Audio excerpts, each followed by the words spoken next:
Hello everybody and welcome, I am Brickerboom, and today we're gonna see if we can beat the game Pokemon FireRed with a single Sableye.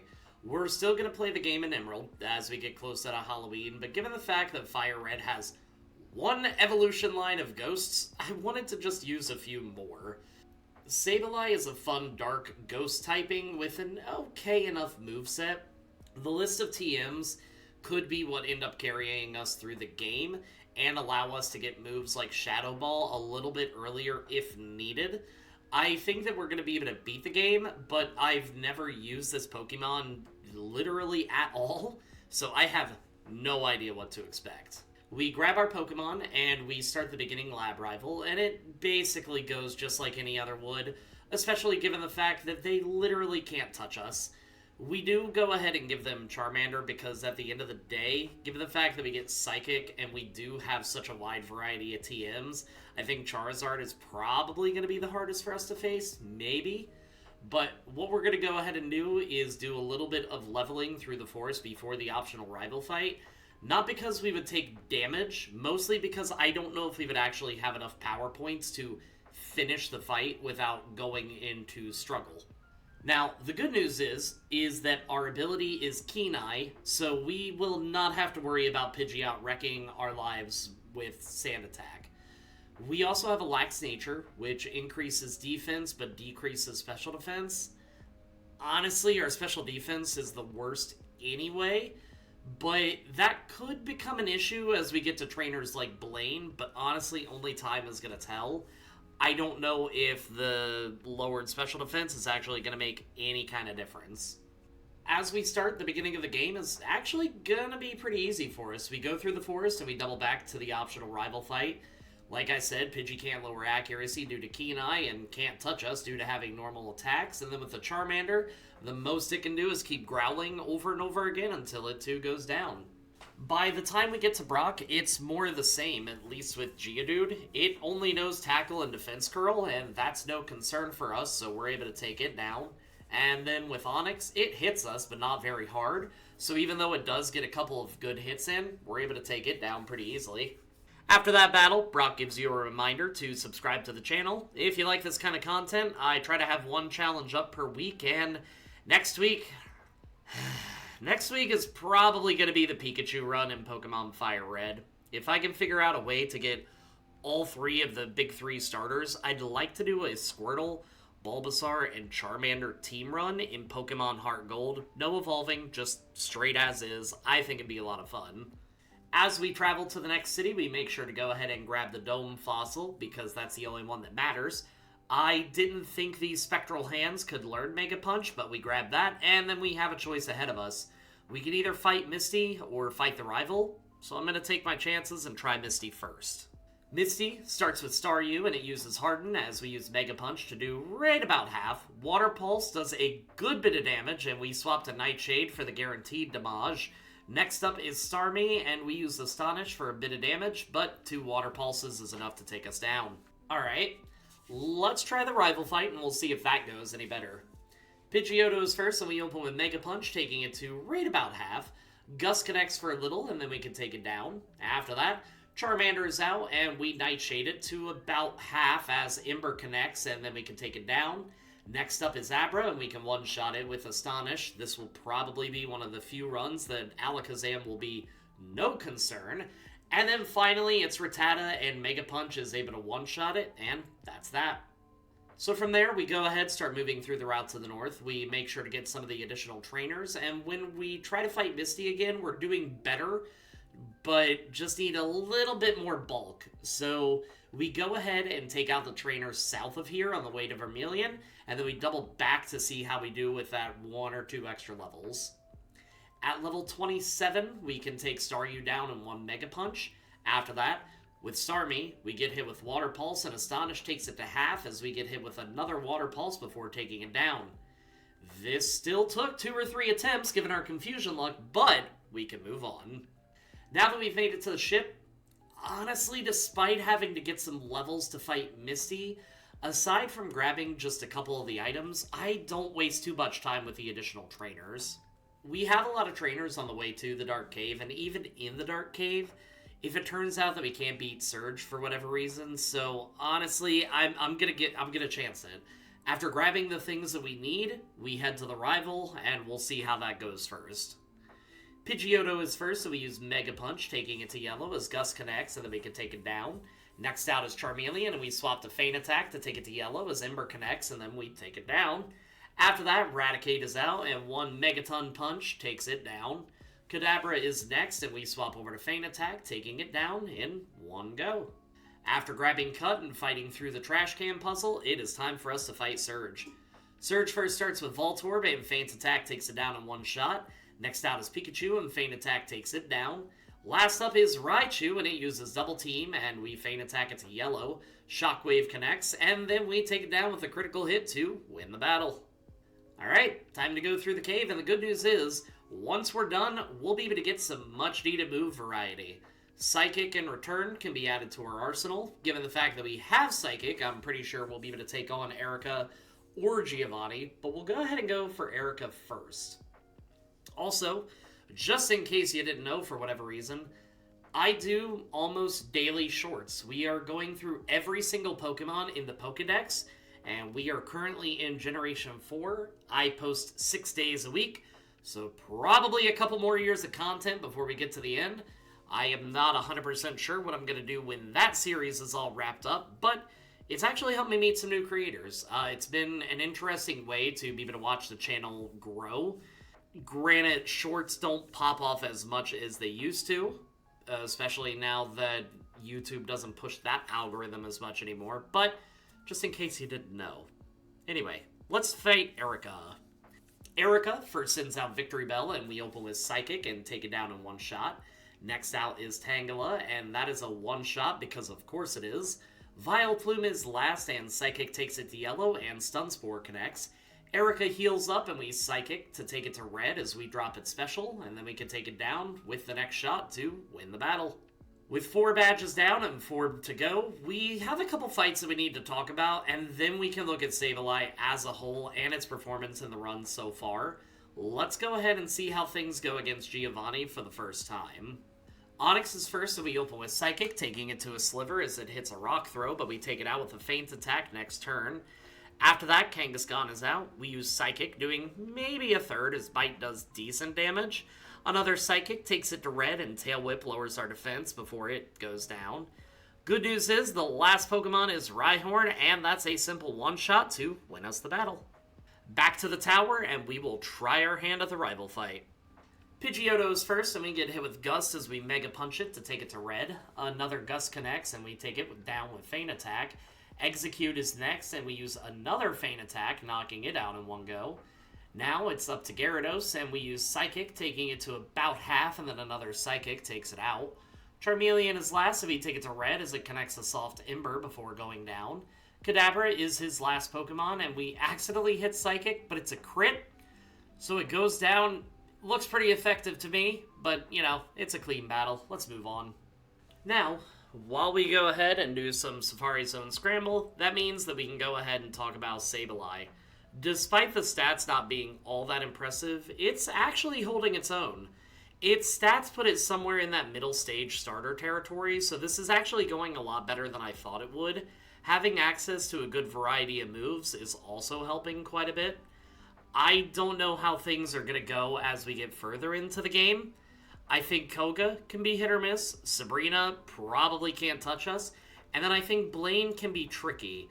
He'll be able to hit pretty hard, and our special defense isn't going to be the best. So I think it's going to be one of those situations where we have to one-shot it or get one-shotted. And then, of course, I think Giovanni will probably be pretty easy as well. But we have a while till we even get into some of those fights. For now, let's see how we do against Koga.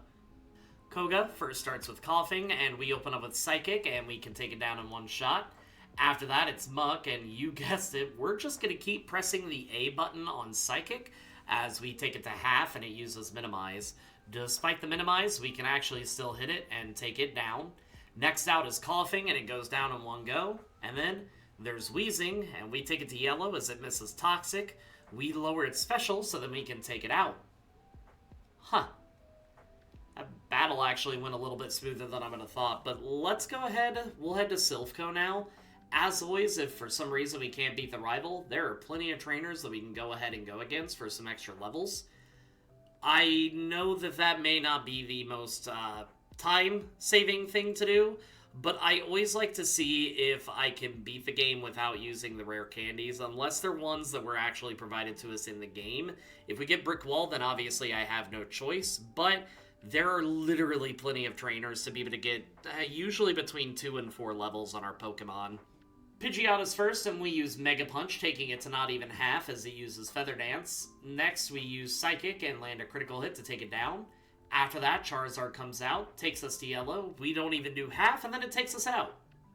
So, we go ahead and load up on a few vitamins that we can afford, and then from there, we spend time doing some leveling on the trainers throughout the building. After that, it's time for us to try again. At level 60, we can take Pidgeot down to yellow with Psychic as Wing Attack connects, and then we take it down. After that, Charizard is out, and we use Psychic, taking it to almost half, and then we can take it out after getting hit with Flamethrower. Execute is a one-shot with Feint Attack, and then with Gyarados, we just trade attacks back and forth as it takes us all the way down to 14 HP. After that, his only Pokemon is Alakazam, and thankfully it can't hurt us, so we take it down with a Feint Attack to win a pretty narrow battle. After that, it's time for a quick heal up, and then we can go ahead and see how things go against Giovanni.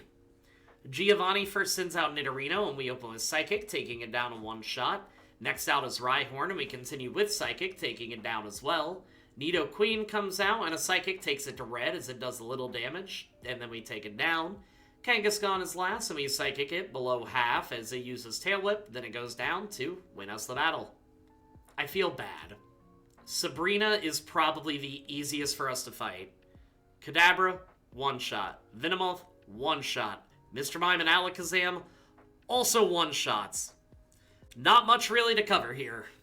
6 badges down, and we can head to Cinnabar, clearing out the mansion, and then going to fight Blaine himself. Man drops the sickest line about his fire types ever to grace a pixelated screen, so we're going to cross our fingers and hope that Fire Blast misses a lot. Blaine starts with Growlithe, and we open with Psychic, taking it down with a critical hit. Next out is Ponyta, and we use Psychic again, taking it to a sliver as Fire Blast connects, then Blaine heals up. After that, we get a high roll on the damage, knocking it out. Rapidash comes out, and we take it to yellow as Fire Blast takes us below half, and then we can take it down. Arcanine is his last Pokemon, and we open with Psychic, doing a little under half, and Fire Blast knocks us out. So this takes us about a dozen attempts, but we can knock Growlithe and the Ponyta out consistently without too much issue. The Rapidash, we can usually take to yellow, and it does hit Fire Blast, but we'll still go ahead and knock it out. Arcanine, we land a crit, take it to red, so Blaine heals, and as we hit it again, we lower its special, and now because of that, we can take it out to win the battle and the badge. Alright, we have one more badge to go, and given the fact that the few members of his team carry a secondary poison typing, well, let's watch. Giovanni starts with Rhyhorn, and it goes down to a single Psychic. Dugtrio is next, and I honestly thought that it would still outspeed, even at this level, but we outspeed and one shot. After that, both the Queen and the King are an easy one-shot with Psychic on each of them, and then he just has a Rhyhorn left, and that goes down to win the battle and the final badge. After that, we have one more battle before the Elite Four, and after we finish that fight, we'll go ahead and go over the Elite Four as a whole. Pidgeot is first, so we take it to almost half with Psychic as it uses Wing Attack, then we take it to a sliver before taking it down. Next out is Charizard, and it outspeeds, taking us to red as we don't even take it to half. We can take it to yellow, but that's not enough, and we go down soon after. Given the fact that Flamethrower is a guaranteed 100% hit, we don't have much of a choice here. So about 7 attempts into level 75, we can take Pidgeot down in 2 Psychics, thankfully only taking a little bit of damage in the process. With Charizard, we can do decent damage to it as it misses Scary Face. Then we hit it again, and it misses again. Then we can take it down without taking any damage from it. Psychic takes out the Rhyhorn, and then with the Execute, we swap to Feint Attack, taking it out as well. With Gyarados, we take it to a bit below half as it sets up Rain Dance, then goes down. And then the Alakazam goes down in a single Feint Attack to win us the battle. Alright, so it's time to go through Victory Road, and for the first time in a while, I actually take the time to go through the trainers because I do not have the highest of hopes. Lorelei will probably be a bit of a brick wall, given the fact that we'll deal neutral damage to each other, though admittedly, I don't think her Slowbro or her Jinx will be too much trouble for us. Bruno will probably be no problem, since for the most part, he probably won't even be able to hit us. Agatha will probably be pretty easy, and then with Lance, yeah, that's going to be rough, but we should be able to clear him before level 100. The final rival, that's probably going to be an issue. I know I've said probably a lot in this recap, but we're going to have to try to bank on Fire Blast from the Charizard and Hydro Pump from the Gyarados missing.